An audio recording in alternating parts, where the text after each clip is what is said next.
आश्रमों में क्या चल रहा है? पुण्यात्माओं, बहुत सोच समझ के चलने की जरूरत है। हम कोई पागल नहीं है, हमने कोई करेला नहीं खा रखा है। हमें पूज्य गुरुदेव जी ने भक्ति मार्ग पे किस तरीके से चलना है जो निर्देशित किया है, हमें उसी तरीके से चलना होगा, अन्यथा हम भगत नहीं हैं, हम सतगुरु की शरण में नहीं हैं। परमेश्वर कहते हैं, ताते सतगुरु शरणा लीजे, कपट भाव जिन दूर करीजे। सतगुरु उसको अपनी शरण में लेता है, वो भगत सतगुरु की शरण में माना जाएगा जो अपने अंदर से छल कपट इन सब चीजों को बाहर निकाल फेंकेगा। तो बताइए, छल कपट तो आपके अंदर भरा पड़ा है। कैसे भरा पड़ा है? क्योंकि आप गुरुदेव जी के सत्संग रूपी आदेशों को ना मान के और एक 2 कौड़ी के जीव, स्टेट कोऑर्डिनेटर, जिला कोऑर्डिनेटर, फर्जी नामदान संचालक, गुरुजी के बेटा बेटी, आप उनके आदेशों पे चल रहे हैं, आप उनके मनमाने आदेशों की पालना कर रहे हैं और जरा भी विचार नहीं करते कि इन्होंने जो आदेश मुझे दिया है वो गुरुदेव के सत्संग रूपी आदेशों के अनुसार सही है या गलत है, और आंख बंद करके आप उसकी पालना कर देते हो, तो आपके अंदर ये छल कपट भरा हुआ है, आप अपने गुरु से छल कपट कर रहे हो। तो ऐसी आत्माएं परमेश्वर की इस वाणी के अनुसार उनकी शरण में नहीं है, नाम दीक्षा लेने के बावजूद भी कि ताते सतगुरु शरणा लीजे, सतगुरु उसको अपनी शरण में लेता है। ताते सतगुरु शरणा लीजे, कपट भाव जिन दूर करीजे। इसीलिए आज संगत में भी अकाल मृत्यु का तांडव मचा हुआ है। इसी संदर्भ में दास के पास में बहुत सारी आत्माओं के फोन कॉल्स आए, मैसेज भी आते रहते हैं, और दास आपको बताना चाहेगा कि आज 30% भक्तों को छोड़ के, क्योंकि 30% आत्माएं पूरी संगत में से, 20 लाख की संगत में से 30% आज परमपिता परमेश्वर के सत्संगों को आधार बना के चलना शुरू हो चुकी हैं, जिन्हें सत्सेवकों की कैटेगरी में गिना जाता है। वो कोशिश करती हैं हर संभव परमेश्वर के सत्संगों का निष्कर्ष निकालने की, किसी भी आदेश को परमात्मा के सत्संगों से मिलान करके उस आदेश की पालना करने की। वो किसी भी फर्जी नामदान केंद्र पे ना ही तो जाते हैं, ना ही उनका उनसे कोई कनेक्शन शेष है।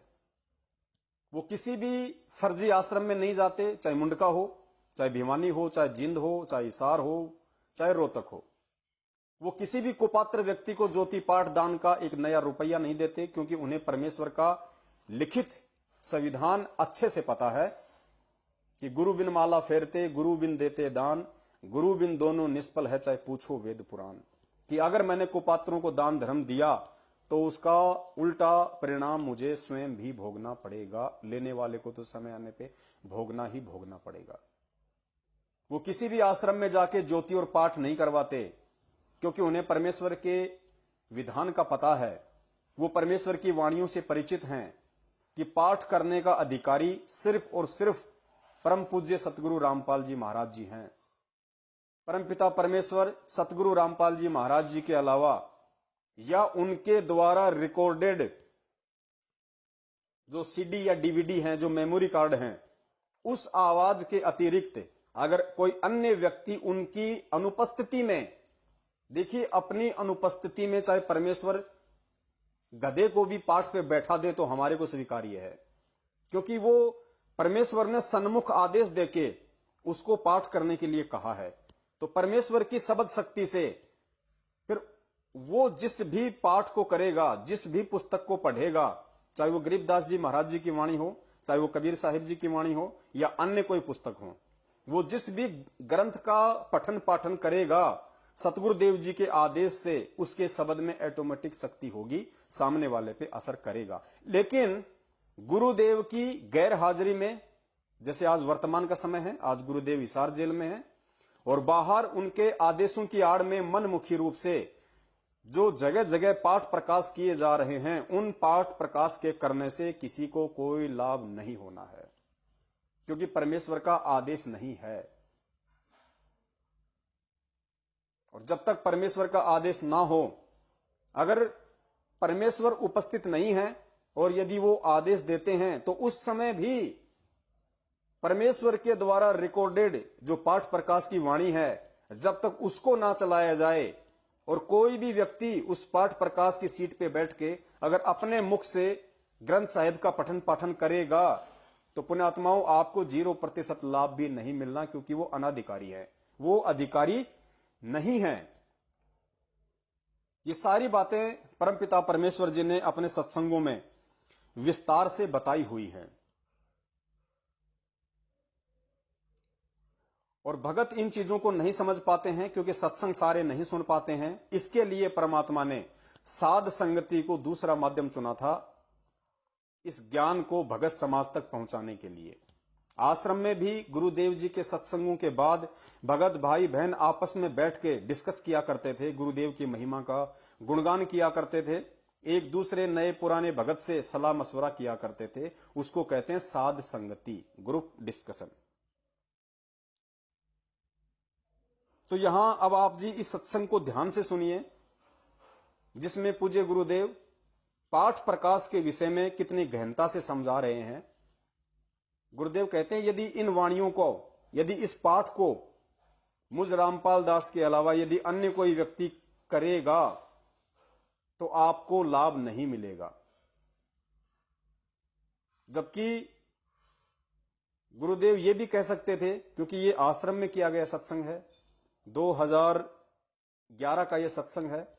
2011 में गुरुदेव अपनी तरफ से आदेश देके अपनी उपस्थिति में भक्तों को पाठ प्रकाश पे बैठाया करते थे, लेकिन उस समय गुरुजी उपस्थित थे और गुरुजी आदेश देके उन आत्माओं को पाठ प्रकाश पे बैठाया करते थे, इसलिए भक्तों को उस पाठ प्रकाश का लाभ मिलता था। लेकिन आज स्थिति बिल्कुल उल्टी है, विपरीत है। तो अंतर्यामी परमात्मा को पता था कि आने वाले समय में बरवाला कांड होगा, मैं कुछ समय के लिए मेरे बच्चों से दूर हो जाऊंगा। उस समय काल प्रेरणा से मेरे ही परिवार वाले, यही मैनेजमेंट वाले भगत समाज को उल्टा पाठ पढ़ाएंगे भक्ति का। तो उस समय उन आत्माओं को किस तरीके से सावधान रहना है, इसके लिए परमेश्वर ने अपने आश्रम में रहते सहते ही अपने सत्संगों के माध्यम से हमें सब कुछ समझाया। लेकिन हम अनाड़ी, हम मूर्ख, हम मंदबुद्धि परमेश्वर के उन सत्संगों को नहीं पकड़ पाए, उन संकेतों को हम नहीं समझ पाए कि परमेश्वर आने वाले समय के लिए किस प्रकार से हमें पहले ही तैयार करना चाहते हैं। तो देखिए पाठ प्रकाश के विषय में गुरु जी का ये सत्संग और क्या समझा रहे हैं परमात्मा। और वर्तमान में जो लोग गुरु जी की अनुपस्थिति में और किसी भी ऐरे गहरे व्यक्ति के द्वारा जो पाठ किए जा रहे हैं, मैंने पहले भी जिक्र किया था कि ऐसे बहुत सारे व्यक्ति हैं जो पाठ प्रकाश कर रहे हैं और जिनका यदि आप कैरेक्टर देखो तो इतना घटिया है भक्ति मार्ग में आने के बाद भी। सन 2008 या 9 की घटना है। बसंत सैनी, गांव गांद्रा, जिला रोहतक, हरियाणा का। बसंत सैनी को सब जानते हैं, रूपदास का बड़ा भाई है। 2009 में सारनाम लेने के बाद भी उसने हमारी एक भगत बहन के साथ, जो सतलोक आश्रम बरवाला में उसका पति सेवा करता था और बरवाला में ही मकान लेके रहा करते थे, किस प्रकार रोजाना उसके घर पे जाके उसकी भक्तमती के साथ में कुकर्म किया करता था। और प्रत्यक्ष उसको भक्तों ने वहां से पकड़ा और गुरुजी के सामने लाके पेश किया। गुरुदेव ने उसको आश्रम से निष्कासित कर दिया। आज वो व्यक्ति रोहतक के सिंहपुरा में पाठ प्रकाश की गद्दी पे बैठ के और आदरणीय गरीबदास जी महाराज जी की उन पवित्र वाणियों को अपने गंदे मुख से, गंदी जुबान से उच्चारित कर रहा है। जबकि गुरुजी इस सत्संग में कितने प्रेम से हमें समझा रहे हैं, समझा चुके हैं कि बेटा ग्रंथ साहिब का जो ये पाठ है, जो वाणियां है, इन वाणियों का पाठ करने वाला भी उतना ही शुद्ध और पवित्र होना चाहिए जितना कि इस ग्रंथ को लिखने वाला है। अब बताइए उस ग्रंथ को लिखा किसने? आदरणीय गरीबदास जी महाराज जी के माध्यम से गोपाल दास जी ने लिखा। यानी हम ये कह सकते हैं कि गरीबदास जी महाराज जी ने लिखा। अब इस पाठ को पढ़ने वाला, इस ग्रंथ साहिब का पाठ करने वाला भी उतना ही पवित्र और शुद्ध होना चाहिए, उतना ही महापुरुष होना चाहिए जितना कि गरीबदास जी महाराज जी थे। अब गरीबदास जी महाराज जी खुद कबीर परमेश्वर थे। इस बात को दास ने पिछले एपिसोड में परमेश्वर के सत्संगों के आधार से आपको क्लियर किया था, आगे भी करेंगे। अब गरीबदास जी महाराज जी खुद कबीर परमेश्वर थे, वो उनका डबल रोल था। और यहां परमेश्वर कह रहे हैं कि उस पाठ का करने का अधिकारी भी उतना ही पवित्र और महापुरुष होना चाहिए जितना गरीबदास जी महाराज। तो परमेश्वर के अलावा परमेश्वर के बराबर और कौन हो सकता है? खुद परमेश्वर ही हो सकते हैं। तो आज इस पाठ को करने का अधिकारी इस पूरी सृष्टि में यदि कोई है तो केवल एक ही परम शक्ति है, एक ही महापुरुष है, जो गरीबदास जी महाराज जी के जितने ही पवित्र और महापुरुष हैं। क्योंकि आज वो भी खुद कबीर परमेश्वर जी हैं, जो सतगुरु रामपाल जी महाराज जी के रूप में आए हुए हैं। इसलिए पाठ प्रकाश करने के अधिकारी केवल स्वयं परमेश्वर हैं। पता नहीं आप लोग कैसे वहां जाके बैठ जाते हो, वहां पे पाठ प्रकाश की रकम का चढ़ावा चढ़ा के आप 2-2, 3-3 घंटे आप और हमारे जैसे 2 कौड़ी के जीवों के मुख से आप ग्रंथ साहिब की वाणियों को कैसे सुन लेते हो?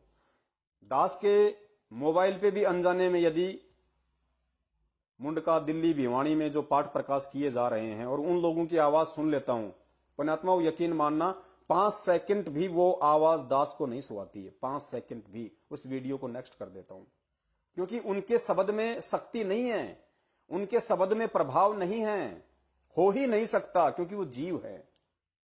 अब गुरुदेव कितने अच्छे तरीके से हमें समझा रहे हैं, और उसके बावजूद भी यदि किसी ने मूर्ख बनना है तो वो बने, उसकी फिर कोई दवा नहीं है सिवाय उन भक्तों की तरह दुख, संकट और अकाल मौत का दर्द झेलने के, जो आज वर्तमान में झेल रहे हैं।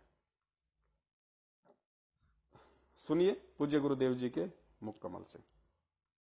थोड़ी सी वाणी सुना दूंगा, बहुत अच्छी लगा करेगी, क्योंकि ये तो अमृत वाणी है, आत्मा का आहार है। ये अलग से चार्ज करती है भगवान की जो सच्ची वाणी। तो आम कथाएं कीर्तन सुनते हैं, उनसे कोई लाभ होने वाला आत्मा को नहीं है। ये तो मालिक की महिमा सीधी उस महापुरुष की बोली हुई है, जिसको भगवान आशीर्वाद देकर उसमें डाली थी गरीबदास में।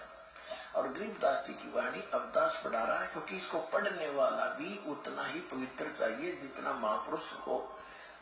देखिए, कह रहे हैं ये आदरणीय गरीबदास जी महाराज जी की वाणी है, जो गुरु जी सत्संग में पढ़ा रहे हैं, जो ग्रंथ साहिब जिसका पाठ चल रहा है। तो पूज्य गुरुदेव कह रहे हैं कि ये तो उस महापुरुष की अमर वाणी थी, जिसको परमात्मा आके मिले, अपना आशीर्वाद दिया। और ये वाणी, इस वाणी का पाठ करने वाला भी उतना ही पवित्र महापुरुष चाहिए, तब आपको इन वाणियों का असर होगा। ध्यान से सुनना दोबारा। बोली हुई है, जिसको भगवान आशीर्वाद ये अलग से चार्ज करती है भगवान की जो सच्ची वाणी। तो आम कथाएं कीर्तन सुनते हैं, उनसे कोई लाभ होने वाला आत्मा को नहीं है। ये तो मालिक की महिमा सिद्धि उस महापुरुष की बोली हुई है, जिसको भगवान आशीर्वाद देकर उसमें डाली थी गरीबदास में। उस महापुरुष की बोली हुई है, जिसको भगवान आशीर्वाद देकर उसमें डाली थी गरीबदास में। और गरीबदास जी की वाणी अब दास पढ़ा रहा है, क्योंकि इसको पढ़ने वाला भी उतना ही पवित्र चाहिए जितना महापुरुष हो। परमात्मा ने जिनको ज्ञान जी की वाणी अब दास पढ़ा रहा है, क्योंकि इसको पढ़ने वाला भी उतना ही पवित्र महापुरुष होना चाहिए जितना कि लिखने वाला। बताइए। जी की वाणी अब दास पढ़ा रहा है, क्योंकि इसको पढ़ने वाला भी उतना ही पवित्र चाहिए जितना महापुरुष हो। परमात्मा ने जिनको ज्ञान दिया था। तो जो इस दास के मुख से जो सुनोगे उसका असर न्यारा होगा। और इन्हीं सत्संग में कोई और करेगा भगत तो उससे लाभ नहीं होगा वो, क्योंकि अधिकार। देखिए गुरुजी कह रहे हैं, अगर आप इस दास के मुख से सुनोगे तो उसका न्यारा असर होगा। और इन्हीं वाणियों को अगर आप किसी और के द्वारा सुनोगे, कोई भगत अगर अपने आप ने अगर ये वाणियां बोलेगा, ये करेगा, अगर उसके मुख से सुनोगे तो कोई लाभ, कोई असर नहीं होना। ध्यान से सुनिए। उसमें डाली थी गरीबदास में। और गरीबदास जी की वाणी अब दास पढ़ा रहा है, क्योंकि इसको पढ़ने वाला भी उतना ही पवित्र चाहिए जितना महापुरुष हो। परमात्मा ने जिनको ज्ञान दिया था। तो जो इस दास के मुख से जो सुनोगे उसका असर न्यारा होगा। और इन्हीं सत्संग में कोई और करेगा भगत तो उससे लाभ नहीं होगा वो, क्योंकि अधिकारी के बिना यह काम करे को नहीं। और अधिकारी के बिना काम नहीं करेगी। और इस दास के मुख से ये सीडी आजकल ये ये अपन की मेमोरी कार्ड में भी जाती है या सीडी में जाती है, डीवीडी में जाती है, कहीं टीवी में सुनते, उतना ही असर करेगी वहां पर भी।